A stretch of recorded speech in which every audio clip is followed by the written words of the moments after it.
figure out what structures may be involved and what those structures do throughout running. So like the Achilles being a tendon and how that's involved in energy storage and release, then we can talk about how we can train it in that manner to help beef it up so that it's doing its fair share. That's a great time to bring in the whole chain. Like, what is the whole chain doing, right? And how is that working for or potentially against you? And so usually I just kind of like to spin it into the positive that really is positive, because we can train so much I think, to help build this resilient runner.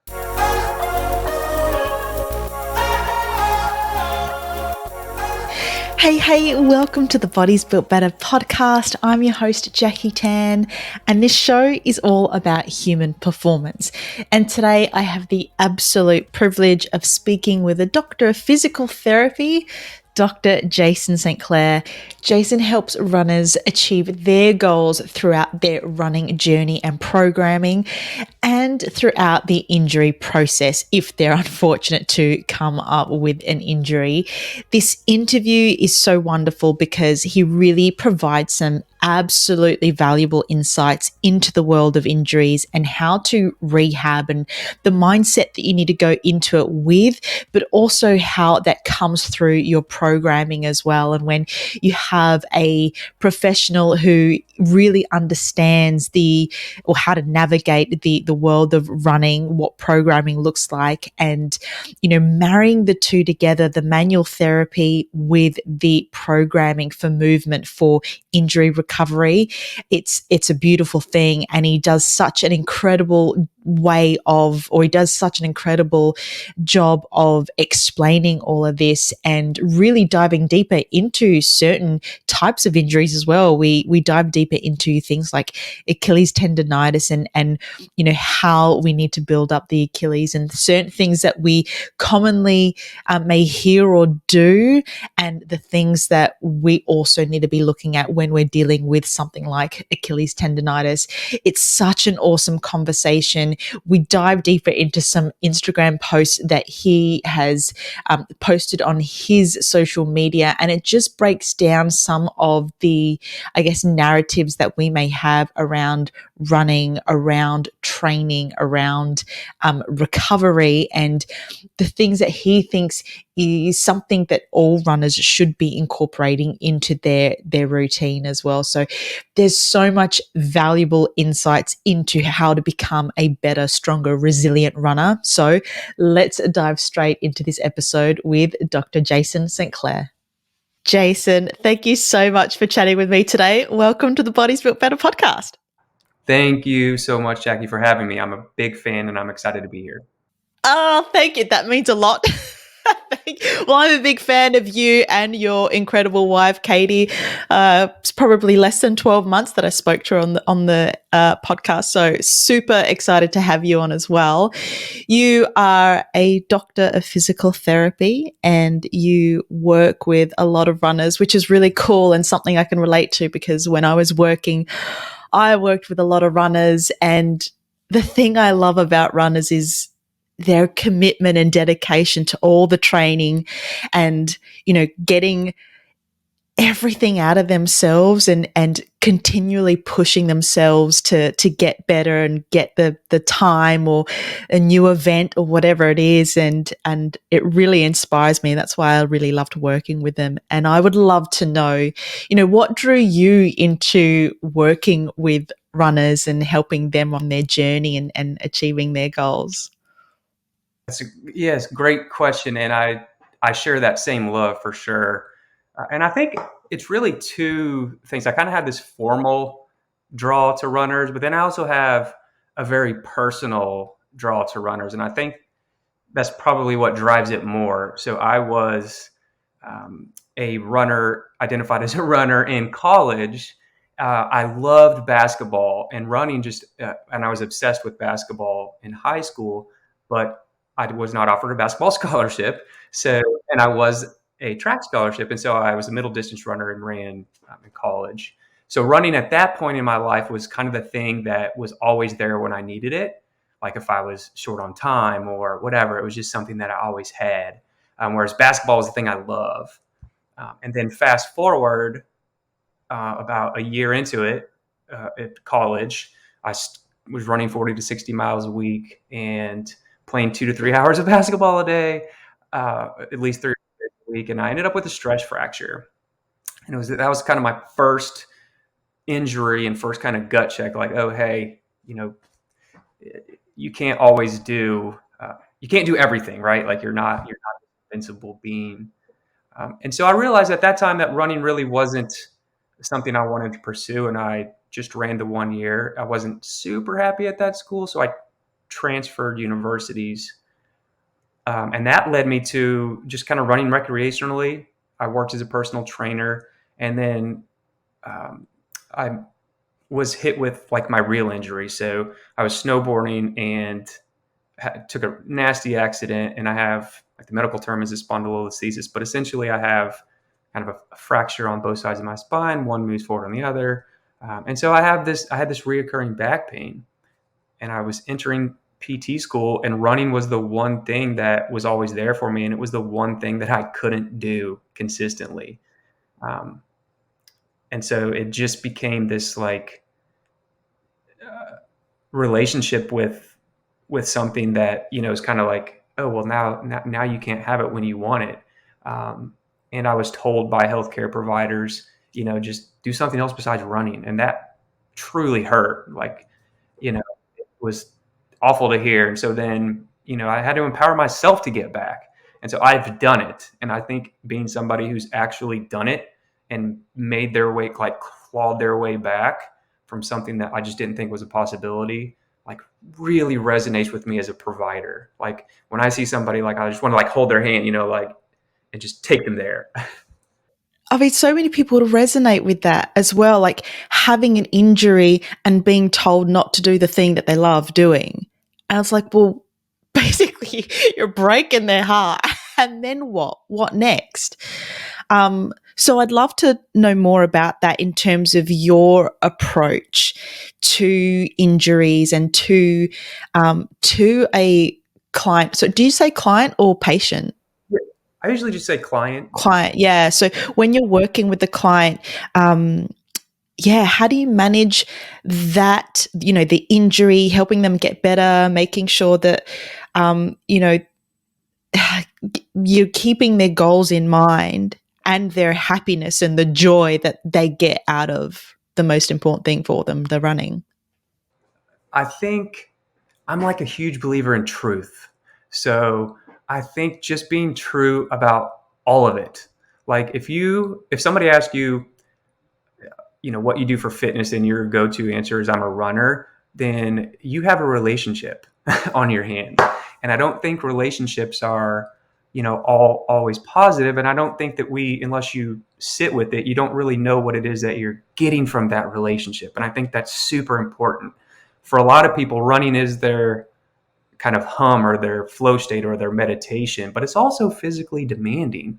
And I think we have to recognize both of those so that whenever something is not going the way we want it to, we can be like, okay, like what else can I maybe do in the short term to satisfy and fill these cups over here while I'm taking care of these physical cups and filling those back up to get where I want. And I think the more people can sit with that, then it just makes it a little bit easier of a journey. I love that so much. I've never heard of it referred to as a relationship. And it really is like you put in, but you're also getting something out of it. That exchange is huge. And then when something does happen, you do have to reevaluate that and everything else that you're doing around that. I think it makes it a lot easier than just shoving it under the rug, right? Like if we Yeah. just shove under the rug all of these other benefits the reasons that we love running whenever something's going wrong, um, then I think it's just frustrating. And I think it's okay to be frustrated, but I want you to know Of kind of course. like why. Like why are you Mm. frustrated? What is it that other than this physical task, like what else is there that you're getting from it? Because when you get it back, I can promise you it's that much better Mm. because now you're more aware of all of the beautiful things that running can give you. Yes, amazing. I would love to know your approach to working with someone, to programming the initial assessment. Like, what does that involve? So it depends on obviously what is going on, and if this Of is the course. first time I've worked with the client. But really, we're just trying to, from a movement perspective, like find out where they are right now. So Mm. find out what's happening, how long it's been happening, all of that initial stuff. And it's if it's the first time that somebody's working with me, then in that initial phase, I'm really just trying to like get to know them, build trust, build a relationship, so that they know, like, once again back to the truth, like they can just tell me all of it, because I don't view any. Some people are like, am I telling you too much? I'm like, no, definitely not. Anything you feel is important, like I think it probably is important. So you just spill it all. Um, and then it kind of goes down into, based on what that presentation is, we kind of identify this short term, we call them like key performance indicators, or these short term goals. And then we kind of tie that into whatever their long term goal or long term KPI is. So usually it's they want to get back to running, or they want to get back to running consistently at the intensity they want to. Maybe they have a race. And so we tie all that in, and I kind of just lay out the framework, lay out what I think is a really reasonable path, show them that it's possible, and then we go. How do you get that buy-in for that short term? Because I know, some of the time that short term work is the annoying work, the stuff that we very rarely want to do, but no, we kind of have to. So, how do you get that buy in from clients? A couple of ways. I think one is you can just show them that whatever it is that's happening is modifiable, because 9 times out of 10, if it's a somebody's coming in with a pain complaint, like it's usually modifiable. Like there's something we can do to change that experience, and that usually are like, oh, that, they feel hope. um, and then if you can tie that in with a task that uh, is somewhat running related. So let's just say they have knee pain, for example, and they have like patella tendonitis. Well, they can they maybe can't tolerate a hop, right? They can't tolerate repeated hop at that time, but they can tolerate um, one hop, or two, double pogo to a single pogo, something, right? And then you do this short term strategy, and now all of a sudden they can do a single leg hop repeatedly. They're like, oh my god, like that is really good. And so they can, again, it just kind of helps them see that there's something logical that can change and that can be Mm. progressed, right? Like it's not just like I'm randomly doing these random things. It's like I do this, and then next I do this, and then next I do this, and then finally I'm boom at my goal. Yeah, I've certainly experienced that where I've been given a certain exercise by my physio. I'm like, really? It's a little bit boring. It doesn't feel like it's challenging me whatsoever. But, when I'm committed to it, then all of a sudden, down the track, I realize I can do the thing that I couldn't do because I was able to build this um, strength or balance or whatever it is. So, so important to just trust Yeah, the process. and I think people usually understand that consistency. If you communicate it with them, that consistency is going to be what gets them there.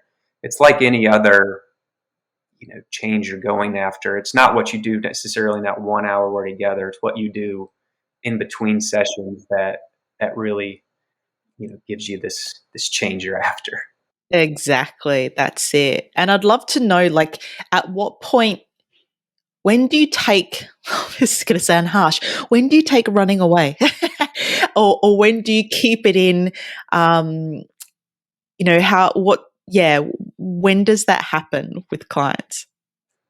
The loaded question. No, it's a running, uh, unless it's like a high risk bone stress injury. Usually, running can be left on the table. What tends to happen is it's more you're modifying the intensity of the running or the frequency of the running, or the duration of the running, or a little bit of all, while you're trying to build back up this tolerance and capacity to the task. So I think runners are really scared of that, and a lot of runners have heard, like, you need to rest for 6 weeks, for whatever the reason is. And I think if they trust us and we can reassure them that we have this process in place, right? So maybe it's you run for X amount of time at X amount of effort, and then you take 24 hours to monitor it, and then 24 hours later, like, how do you feel? Well, then that makes sense, right? Like, they're like, oh yeah, no, that makes a lot of sense. And if 24 hours later you're worse, well, then maybe we did too much and we back off. Now, obviously, there are some injuries a little bit more severe than others that maybe we have to protect initially. But I rarely do I see somebody who needs running taken away for 6 weeks, Mhm. which is the advice that they're often given. I feel like I can hear a collective sigh. Thank goodness. um, how how do you address the emotional or this psychological side of injuries and working with clients through that time and through that rehab process? Because obviously, I mean, you just said you don't really, it's only in, I guess, severe cases do you take running away. But even, it can be a frustrating time. How do you manage that with clients, and what are you reassuring them with? The most important thing, I think, is, again, with the truth, is that you're just honest with the frustration, right? It is frustrating, and I think it's okay to say you're frustrated, and sometimes Mm. just saying it helps kind of like take a little bit of the pressure off. And then if we can tie that in with, your this is the prognosis, like, maybe we're guessing, like, okay, maybe it's 4 to 6 weeks before you're back to kind of fully performing in the way that you want to be performing. But in the meantime, it's not like you're going from 0 to 100. Like, in the meantime, we're slowly building that up. And then if it's a fear of losing something, well, then let's talk about what it is you're losing. If you feel like you're losing fitness, well, let's do something. There are other things we can do to maintain that fitness. If you want to feel like you had a threshold workout, well, let's do, high intensity continuous session, and where you're throwing med balls and doing these things that still might give you that mental stuff that you get out of it. And you're also training, like, the bioenergetics or the energy systems. And so maybe you don't lose anything, right? Maybe you come back and you feel wonderful. But we have to talk about it first. Mm. Yeah, tell me more about that because, doing the, different things, do you take this as an opportunity to look at someone, what they're doing, their program, um, maybe what led them to a specific injury or that injury that you're dealing with, and what else they could be adding in to, whether it is get stronger in something specific, or test them in different ways. Like, do you take that into account, or is it strictly let's get this injury healing and then look at the programming? No, I definitely take it into account to the extent that they're comfortable sharing what they're doing, which most people are, and then also what they like doing. I like hearing other things that they may enjoy, or maybe things they haven't tried, and whenever and then we can talk about that, right? So maybe somebody doesn't go to the gym because they don't have time or access, but maybe they do. And if we never talk about that, then that's not really on the table. And so, um, did I answer the question? Yeah, yeah, absolutely. Let's go a little bit further then, in terms of picking up whether it's like the root cause, like in terms of, do you look at someone when they're injured? Do you do a gait analysis? How important is that within the assessment and the treating, the rehab? And do you like to, I guess, identify those biomechanical, could we say, imbalances? I know as we learn more, like, people get afraid of hearing the terms scoliosis or pronation or supination or, whatever it is, we hear these things and we kind of limit ourselves. Do you use this as a time to look at those things as well if they could potentially make a difference to the outcome? Yes, yes. I think that is a great time really to look at all of the things you mentioned. I don't think it's neat. So treadmill analysis is obviously a lot of runners know that it exists. Some runners have had it, some runners have not. Um, and I think it's just goes to most things that people are seeking your care. Like, what questions do you want answered? I think a lot of times the questions that I think they should want answered are not always the questions that they think they want answered. So, for example, is it important for them to know that they have 52% of their weight going through their right leg and 48% going through their left leg throughout a 4 mile run? You know, to me, maybe probably not, if I'm being honest, like probably not this huge thing. It, but they may think so, right? And so I think it's just a slippery slope sometimes with while you're going to just like any doctor. If you go into a doctor, you're trying to gather info, but what you do with that info and how you tie that info into beliefs that you may or may not have, I think is can either be really really great or like really really not great.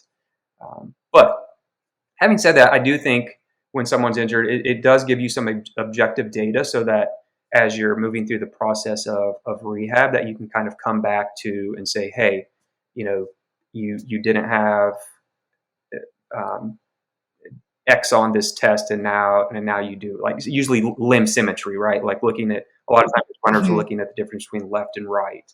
And I think that can be like they're like, oh yeah, like I'm on track, I'm doing a lot of good things, which can be reassuring. Yeah, that's a great point. I out of anyone, I feel like, yeah, runners do love those tangible Yeah.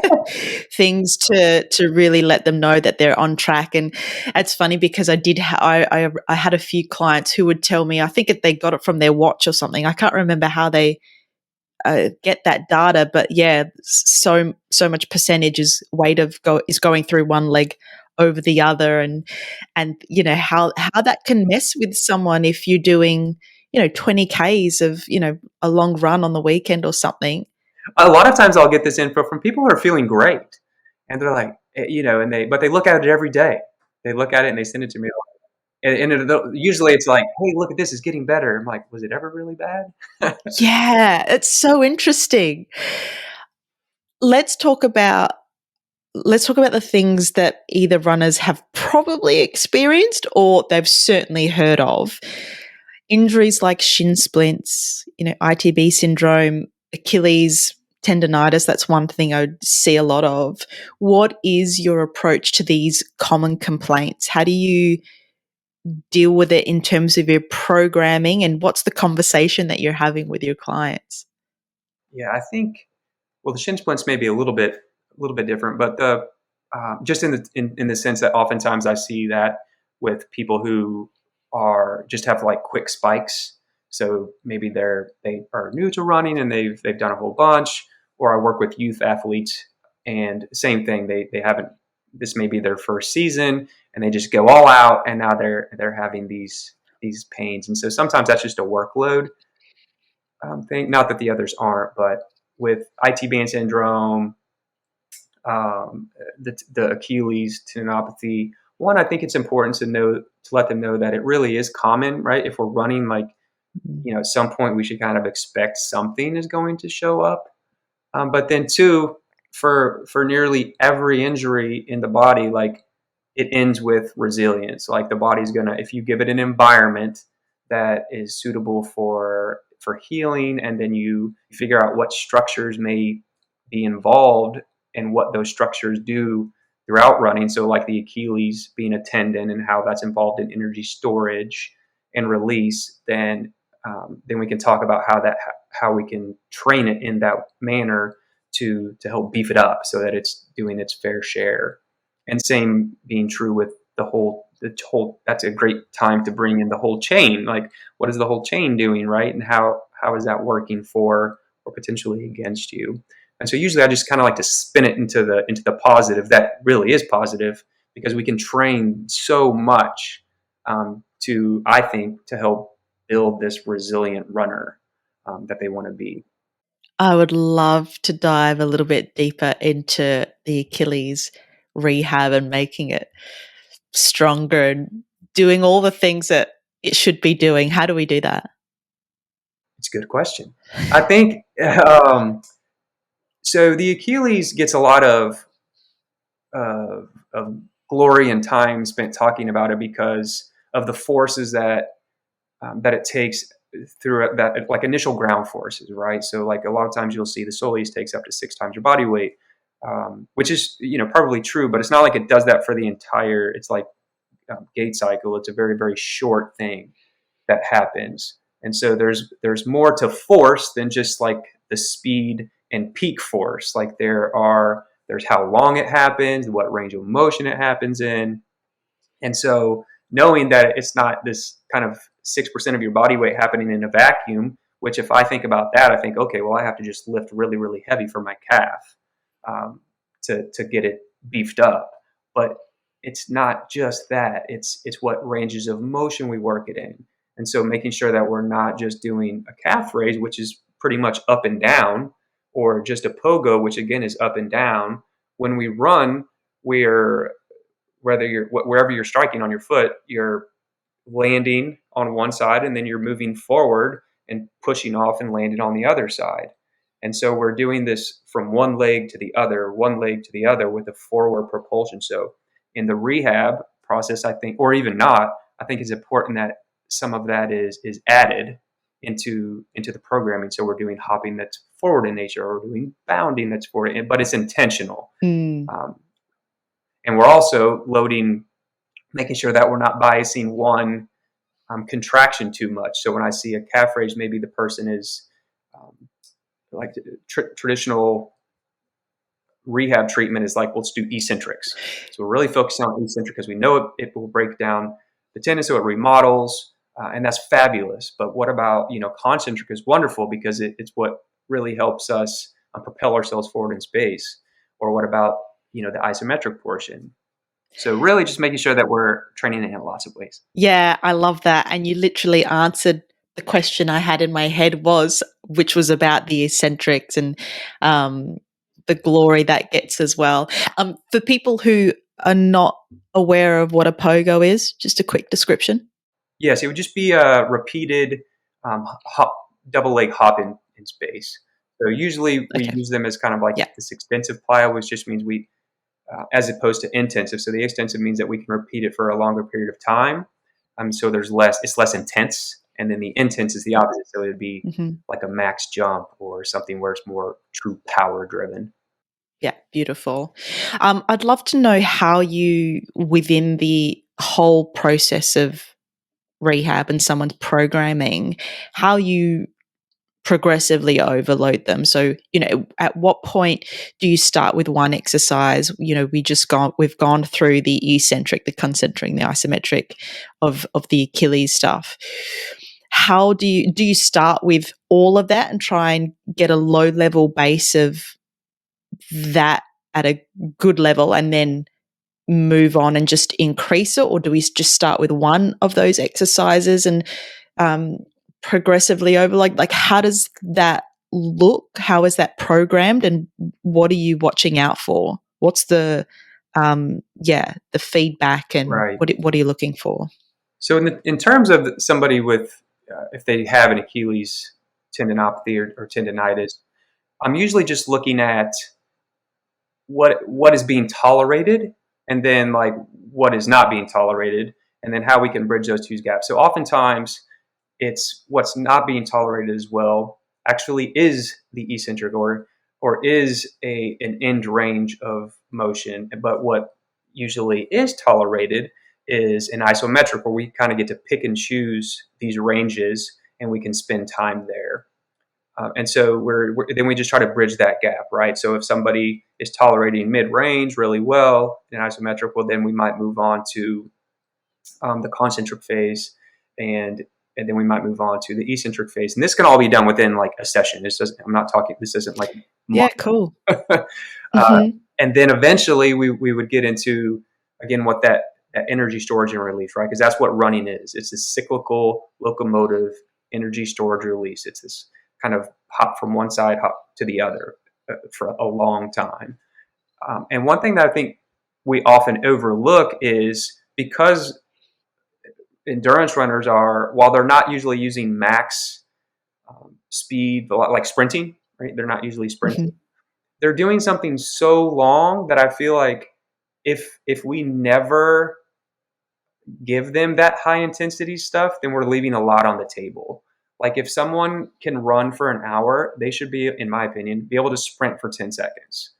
And I think those qualities that you get from sprinting for 10 seconds, if done, if it's dosed appropriately, it can really carry over to their endurance, the health of the endurance system, right? This we use for the system.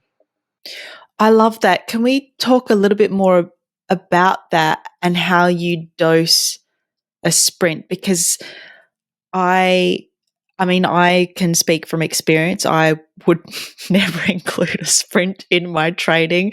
I've only just started running, and I'm someone who likes to take it really easy and really predictable.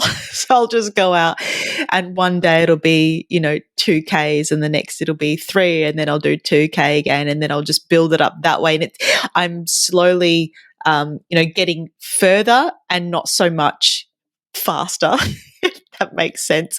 So where would you say get the sprinting in? How often? And does it, um, relate to how far we're running as well? Good thoughts. I think what you're doing is fabulous. I should start with that. Great. I think really I guess I'm speaking more from the rehab process, but then also how that carries over into the training process. But in the rehab process, I really want somebody to be able to exhibit the ability to accelerate, right? Because whenever they're landing on one leg and then they're pushing off, they're accelerating. And then I want them, and so I would practice that. Like I would practice just accelerating for 10 yards. And it doesn't have to be 100%. It's usually not. But I want to make sure they have that ability because they are getting similar stresses when they are running. But then I also want to make sure that they can, to some degree, tolerate a pretty high level of, of speed, like kind of max speed. And it's not, I'm not giving people, 50-yard sprints for 10 sprints. Like that's not what I'm talking about. When it comes to dosing in the rehab process, I really just want to make sure they can tolerate it. Right. Okay, so it may Okay. be 4 or 5 to 10 accelerations, and maybe that's somewhere between 60, 70, 80%, and then we're slowly making our way up. Um, Is sprinting or that acceleration the same as doing something like a tempo run? yeah, I view it differently in that the it's much shorter in duration. So I think from a and the reason I'm doing it oftentimes is to is for like this neural stimulation or this musculoskeletal stimulation. So I'm trying to put stress either in a local tissue like the Achilles or the patella, and I want to make sure it's well tolerated, or I'm trying to see if I can really ramp up that nervous system and make sure that um, that that they still recover well from that. So especially like with the high school and collegiate athletes I work with, like or even recreational runners who are signing up for 5Ks, like they're going to have a big pickup at the end of that 5K. So Yeah. so they need to be able to express it, and so I think doing so in a Yeah. controlled environment is helpful. Yeah, brilliant. And same sort of question in regards to hill sprints. Is this completely different and something that we need to work up to? Do we practice the sprinting first, or is it okay to incorporate that? I think it just depends on what the goal is. So like if somebody is doing a hill sprint, oftentimes they're trying to do that to increase the effort and take out some of the ground reaction forces. So like if you're sprinting on a flat surface, you're going to experience a lot more ground reaction forces going through the ankle, the knee, the hip than you would with when you're on a hill and you're going up. But you have a tremendous amount of muscular and the tendon storage, elastic storage and release that's happening when you're doing it. And so I think in that regard, it's hill sprints can be awesome. Um, and you're also getting a lot of times they'll use it because it's that high neural drive. And I think that gets confused a lot whenever people are programming like strength for runners. It's that either one, they're doing everything like high neural drive, or they're doing everything over here in this kind of low intensity aerobic. And I think asking yourself what's the purpose of this session is really important, so that you're matching it to whatever the need is and what adaptation. No different than when you're choosing your run. Like there's a reason you choose a tempo run. There's a reason you choose a long easy run. The same is true with your strength training. Great. Can you break that down a little bit? High neural drive, is that what you said? Yes, yes. What that is and what that looks like, and how do we know if it's we're leaning too much into that in our training? It really is more of the very few runners get too much of this unless Yeah, okay. I thought so. It sounds intense. yeah, it's more of like you're training for power. Yeah, okay. So it could be more of your Olympic lifts, or it could be more plyometric driven or jump driven, versus like an aerobic circuit type of thing where you're choosing 5 exercises. They're relatively low to moderate intensity, and you do them for either a set amount of time or a set amount of reps, and you maybe cycle through them. Like Okay. I almost view that to some degree as like a recovery tool. And is that I'm trying not to get technical, but here we Oh, go. so Within a program, let's just say a 12-week program, is this the neural drive, the higher intensity stuff, is this programmed every week, something every week, or is it programmed, at a particular time within the program? Like, where do we put it in? How do we dose that?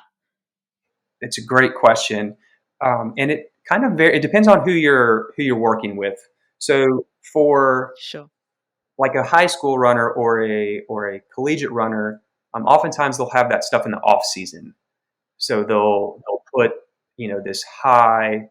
They'll have neural days is kind of what they call them, and essentially that instead of doing speed, because when they're in season, they're getting that high drive, high intensity from their run training. Yes, whereas in the off season they're not, and so they can.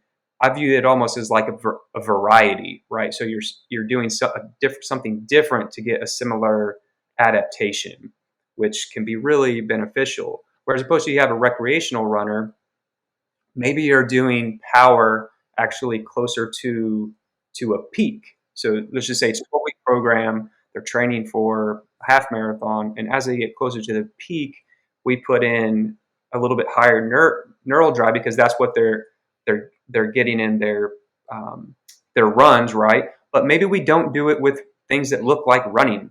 So maybe instead of um, doing something up on their feet, maybe I'm giving them like med ball slams against the wall, where now we're working on power with rotation of the trunk, but I'm off my feet. And so I'm mixing kind of two things. I'm giving them variety, but I'm giving them some neural drive. Some people handle that well, some people don't. And so for the people who don't handle that well, then as they're building towards the peak, I do the opposite. I give them more of like aerobic circuits, and I treat it almost like as a recovery tool with the same idea. Usually, as you're building through a peak, you're running more, obviously. And so I'm trying to get people off of their feet. So we're not doing a whole bunch of stuff that looks like running, or if it does look like running, it's not impact. And I'm giving them variety, right? So because they're running so much forward, I'm giving them stuff. If they're on their feet, I'm giving it backwards or sideways, different planes of motion, just so we're not giving them more of what they already are getting. Yeah. And can you just clarify, when you say peak, do you mean like peak loading during their programming, or peaking after the program so they can perform Yeah, sorry, I was probably whatever it my is? assumption. So, like, yeah, if it's a 12-week program and they're training for a half marathon, I would, so Hmm. they're like slowly building up their run to prepare for that half Yep. marathon. The half marathon would be the peak. Right. Okay. Yeah. Cool. Cool. I would love to know when you integrate manual therapy within a program session, programming within. I mean, obviously, you do a lot of rehab anyway, but as a remedial massage therapist, I would get I would get clients. A lot of clients would just come in when they feel broken, expect a quick fix. Obviously, there was certainly those who would come in regularly during their programming. How do you have that conversation with someone in terms of integrating the manual therapy, but also making sure that they understand that the rehab, that the movement side of things, that strength and conditioning is going to also play a big role um, in how they recover? First off, I love manual therapy. I should say that. I was trained, I did a 2-year fellowship in manual therapy. And I think what that really taught me is about as specific as we can be with exercise, because at the end of the day, we're not as specific as a lot of us like to think we are, to some degree. I think we can do similar with manual therapy. And so if for me in my setting, um, I try to use it more as a specificity tool, recognizing when I say that I'm trying to elicit a certain response with it. So I'm trying to get this short term change in a pain so that they can do something a little bit quicker, a little bit sooner, with a little bit more comfort than they did previously. But doing so comes with a cost that I have to make sure that I'm having appropriate conversations and I am telling them that I really want you to feel better, but also I think X, is going on. Like I think there is a little irritation in this area. So we have to respect that, right? And so this is what we're going to do for the next, couple of days. Whereas if somebody goes and gets an hour massage or they do acupuncture, same idea. Like I think that's can be incredibly helpful for whatever reason, whatever it is you're getting out of it. You're calming the nervous system. You're whatever it is. It doesn't take just because we do one thing doesn't take away the importance of another.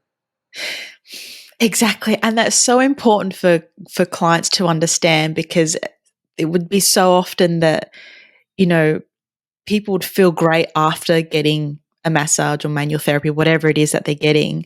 And then they just go back doing the thing that got them there in the first place. And it's like you're compromising yourself by not doing the other stuff. So understanding that and having that conversation is so important. Yes, it is. And I kind of feel lucky in that regard, in that people kind of know when they come they're going to get a little bit of both. Both. Yeah. Yeah. Brilliant. I'd love to know, because I know Katie does a lot of breathwork mechanics and uses that in her programming training. I'd love to know, do you incorporate that within someone's programming? Do you look at breathing mechanics at all? I do actually. I kind Mhm. of have this what I view as this initial phase, which you asked me earlier, but I kind of view that as a time to restore. And so we're trying to restore maybe its range of motion. We're trying to restore homeostasis if it's an acute injury. We're trying to restore tolerance to something that they're having trouble with. Maybe it's again, maybe it's running or going upstairs. Um, and then the next kind of thing I'm moving into is like this reorganization. So their strategies work until they don't. I'm a firm believer in that.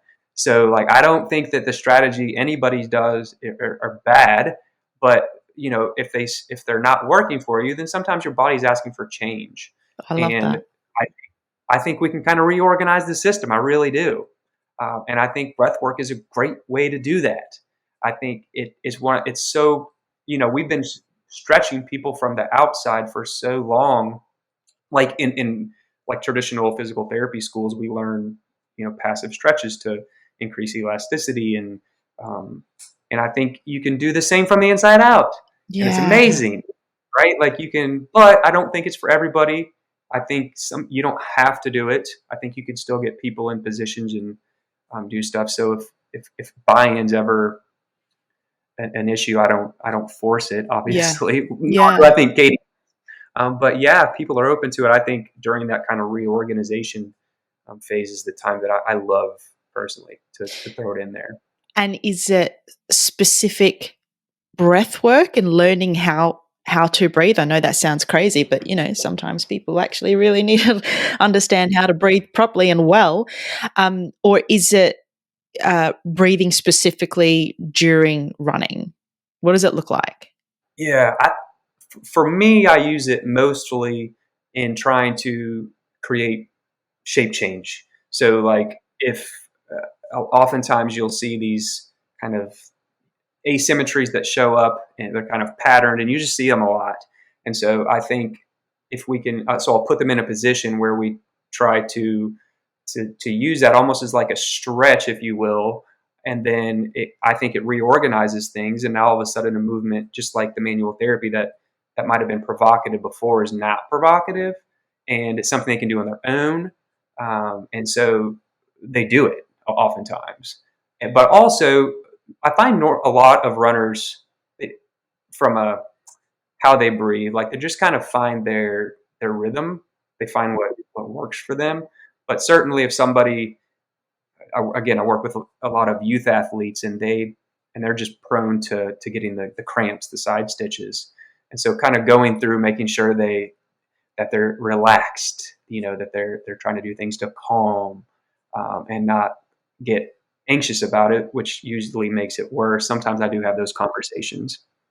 Do we know what a stitch is? I don't think I do. I think it's some sort of, I think we think it's some sort of thing with the diaphragm, but no, I Right. don't. But no. Okay, great. Moving on. I have this new segment that it's kind of new. I don't do it with every guest, but I love diving deep into their Instagram. And yours is so incredible. Like I love looking at yours. I love learning from yours.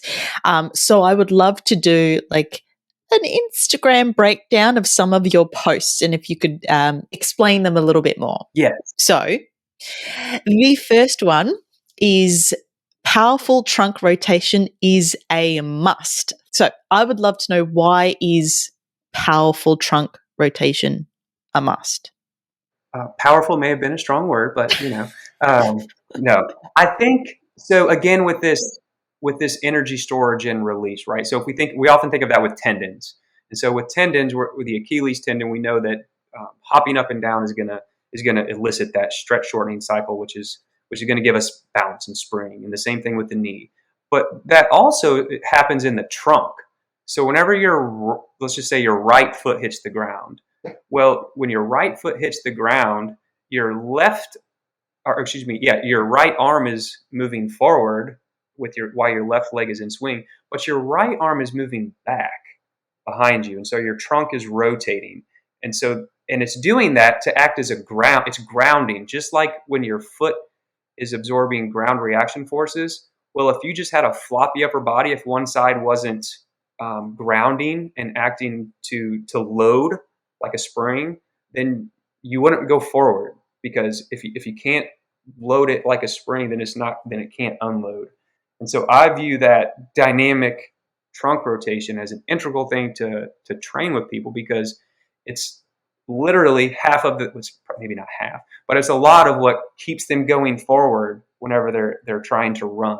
And so once again, if I take it back to the specific programming, when I'm getting people off of their feet as they're going a little bit further in their program, I think that is a wonderful way to get some neural stimulation, and you're training that spring in the trunk. I mean, you could also think of it as oblique training, but um, I just think it's important. And I think we don't think about the upper body grounding. We just think about it moving in space. But I promise you, if one side wasn't grounding with the opposite side stance leg, then you're not going to be a very good runner. Yeah, exactly. And that reminds me of the fascial slings and um, Yeah. yeah, from anatomy trains, and same concepts. And yeah, you need the power from both ends, really. Yes. Yeah. And the Uh, trunk is kind of what connects us. So, yeah, exactly. That's right. And the great thing about diving deeper into your post and getting the explanation from you is that I'll link the links to the post in the show notes so people can actually go to this specific one and check out what you're doing, because you do show as well the exercises that you do to perform these rotational stuff as well. So that's going to be in there. all right. So the next one you have, training doesn't have to be the one thing for one goal. I spent this past week with very little running and a lot of hiking. The first day in, I realized that changing levels, moving while low, was more difficult than I remembered and thought it should be. Initially, I kind of freaked out. Dipping under fallen trees should not be difficult, but it felt awkward and uncomfortable. And then you've said, no need to panic. This is an opportunity for a few tweaks and additions to my program. Now, I love this post so much because I think we can all relate to when, we've been training a specific thing, we do the thing that we love. And then as soon as we move our body in a different way, it either really hurts or it just feels weird and uncomfortable. And you're like, but I move, I exercise. Why is my body feeling like this? So I feel like this is so relatable to everyone. So I would love to know, like, your mindset around dealing with that initial thought process of, going through something uncomfortable, and then how you make sure that you move and work your body in a way that makes it feel more comfortable through different movements. Well, it was very true. Like it hurt my feelings a little bit. I'm not going to lie. I was like, oh my gosh, like what's happening? It does to all of us. And I see it all the time. Like a lot of the people who reach out to me have, tried so many things, and they're frustrated. They don't know why something all of a sudden became hard. Whether it is they like I cannot raise my leg up anymore. I can't get up and down off the floor, and I'm like, that's okay. Like there are things we can do to get that. So I didn't do that to myself, right? Like kind of pep it up. It's okay. Yeah, it was okay. I'm like, yeah, when's the last time you kind of trained, deeper range of motions? Well, I had to be honest with myself, and it had been a while. Yeah. And so that was kind of a small thing because it was easy to get back, but it just brought awareness to me that, like, again, with just bringing it back to running, like if we're always running and always doing this one thing, and we're not exposing ourselves to this variety of task, variety of movement, and I think we're just missing a lot that could be gained, and it potentially could be helpful for your running, right? Like it is such a repetitive thing that if you can give your body, it's kind of like if you ever take 2 weeks off and then you get back and you're like, how am I better? How am I faster? Like I haven't done anything for 2 weeks. But the same I think is true with variety, and so I do. That is an important kind of guiding, not necessarily principle, but heuristic that I use to program for people. Brilliant. Yeah, I love it. And it's certainly something that I've realized and that I am now intentionally trying to do with my training, because I would stick to the strength training. It's the thing that I love, the thing that I find easier than going out for a run. It's just not something that I find easy. But I have found, like, when bringing the two into my life, into my routine, but also things like, I'm a big advocate for stretching, but I also found that, as everyone would say to me, I don't do it as much as I need to. I found, like, with this holistic approach of movement and taking my body through different movements and using different energy systems, it does make you feel so much better and so so much more competent in the thing that you're doing as well. I think variety is, like you're saying, so important. Yeah, I definitely could not agree more. So the next post that you have is narratives. The glute is king. Posterior chain gains. Glute and ham ropes. I've never heard of that one. You'll have to explain, explain what that is. Soleus is the peak force guru. So all of these things that we kind of hear and then start to believe. And, I'd love to know, why these are important to understand that, sometimes it's just a fitness influencer, saying something to sell a program or something. But like, why are narratives and understanding our own biases towards doing a certain thing a certain way so important to bring to the forefront of, what we're doing and our understanding of what we're doing? I think primarily because it influences what we do. It influences what we're attached to, which ultimately influences what we do or what we don't do. And if we're not at least aware of it or questioning it, then we may be putting overemphasis on something, or underemphasizing something. And if we're just throwing it out there, right? Like, then as a conversation piece and like just open, like, my beliefs don't have to be right or wrong. They're just these things. Then maybe we can identify some of those things that we're over or under emphasizing, and really make change for what I believe to be more ingrained with truth, as opposed to something that I'm just holding on to because I'm attached to it because it's what I know. Yeah, I love that. Having an open mind. The last post we have: better running does not come from only running. And we have kind of touched on this throughout this conversation, but let's go deeper. So you've said there are many ways to ensure we are still making gains and targeting different energy systems in the presence of injury. If running isn't currently tolerated, but other activities can be performed with little kickback, we take advantage of this in our training. One of the biggest components of thoughtful rehab is ensuring we preserve as many qualities as possible while providing an appropriate environment for healing to the affected tissues. So tell us more about this, because I love this post. We're all scared. If you're really active, if you're scared of losing the gains, if you get hurt. Absolutely. Because And you work so hard for it, right? you We've work all gone so through that. hard. We've spent, so much time and we feel so great. And it's Yeah, generally at that peak time where we get an absolutely. injury. Like, damn it was going so well. Yes, it's so true. So true.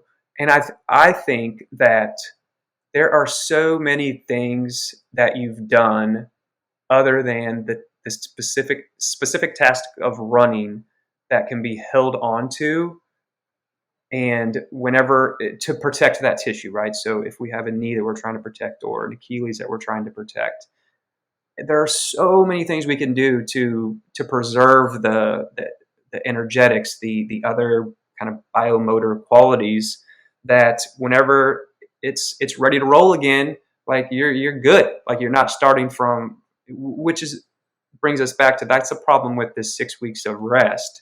If we're not thinking just as much how do we protect, but also how do we preserve, and putting equal emphasis on those, then we're really allowing the person to undergo a lot more deconditioning than they need to, Mm, and that's not what they want unless they ask for it. yeah. In most cases, and you can be really creative, which is also fun if you're a provider. Like, you can be really creative, and people are like, "Oh my god, I really like this." I'm like, "Yay! Now we have more options." Amazing. Tell us more. Like, what can we do to preserve our fitness or our strength? And I know obviously it's going to be different dependent on the injury, um, but what could we look at? So when someone gets injured and say they can't tolerate the higher intensity runs, oftentimes instead of running, they'll get on a bike. But then when I ask them what they're doing on the bike, it's steady state. They're doing 30 to 45 minutes, same speed, and they're not increasing the intensity at all. And whereas if they were training, they would be doing a tempo run or maybe even intervals. Um, so I'm like, well, let's do that. Like, let's make if the bike is fabulous. If you like the bike, so let's make this into a more tempo driven session, or even an interval driven session if they can tolerate it, right?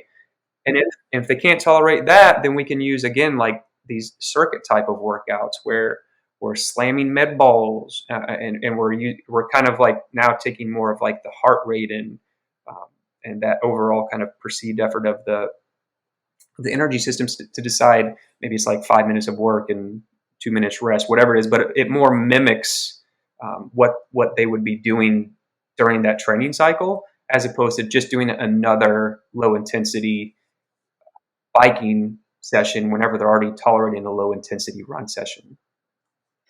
Yeah, so good. Like I said, we're going to have these posts in the show notes so people can go and actually see, because you have awesome videos of what people can be doing or thinking about doing as well. So that will be there for them. Jason, you are brilliant, and I so appreciate your time. Where can people find you if they want to be following you or getting in touch with you? Well, you're brilliant. So thank you, Jackie. And I'm on Instagram at Dr. St.Clair DPT. And then my business is Rise Sports PT. So it's just risesportspt.com. And they can contact me there too. Brilliant. I'll have that all ready to go in the show notes. Last question for you, Jason. Advice to a new client who wants to start running to improve their fitness and lose weight. What should they do to minimize the risk of injury, of pain, and down the line progressively improve? Well, firstly, yay. That's exciting to have someone else. Exactly. But I think if if they, depending on their background, if it's something totally new to them, I'm really an advocate of having a coach. And there are so many resources out there now where you don't even really have to leave your home. And so do your homework and research and find someone that you trust and ask for help and like be okay with that. And then also just be realistic. Make sure that you're not for whatever reason you're starting this. If you want to do it for a long time, that you're just kind of being realistic in your progression, and don't get married to one method, and be open minded and do the thing. Brilliant. Amazing. I love that. Jason, with the last question, I always, or not always, it's something that I've recently started, which I really like. And I allow the guest to ask a question of the listener. I think it's nice to bring, your experience and expertise into the show, and into asking the listener to ask themselves something that they may not be thinking about. So, what question do you have for this incredible listener today? I love this, and I think the question would be, what are your sit down and spend some time with what are your truths with running? Is it your hum? Is it your flow? Is it your meditation? Is it your fitness? Like, what is it? And just sit with that and enjoy it and embrace it. And then it will allow you, if something ever does come up with it, to confront it and to be okay with it and to explore it more. And I think that that's amazing. So it's something I think we should do with all relationships. Yeah. Identify attachments and all of the things. So I think let's do it with running. Amazing. Incredible. Jason, thank you so much for your time today. This has been wonderful. I so appreciate it. Thank you, Jackie, so much. That was Dr. Jason St.Clair, As mentioned, I'm going to have all the links of all of those posts in the show notes, so you can click on the link and go straight to those posts and get to see the videos. You get to see and do the things that he's recommending you at least try, especially if you're not incorporating the strength part of training. Maybe it's the plyometrics part of training that you haven't done yet. And of course, if you're unsure which route to go, then of course his details are in the show notes. So you can get in touch with him, tell him that you listened to this episode and that you are looking to add some things that you think could help you make yourself a more resilient runner. But of course, what he thinks could help make you a more resilient runner as well. So I hope you enjoyed this episode. Please send it to all your running friends so that they can help themselves run further, fitter, stronger, last longer, all of that good stuff. So thank you so much for tuning in today. As usual, I so appreciate you and your time. Leave a 5-star review if you thought this was awesome. All of that really helps this podcast keep going on really strong as well. Once again, thank you. Have the best day, week, month, and year. Stay awesome. We'll catch you next time.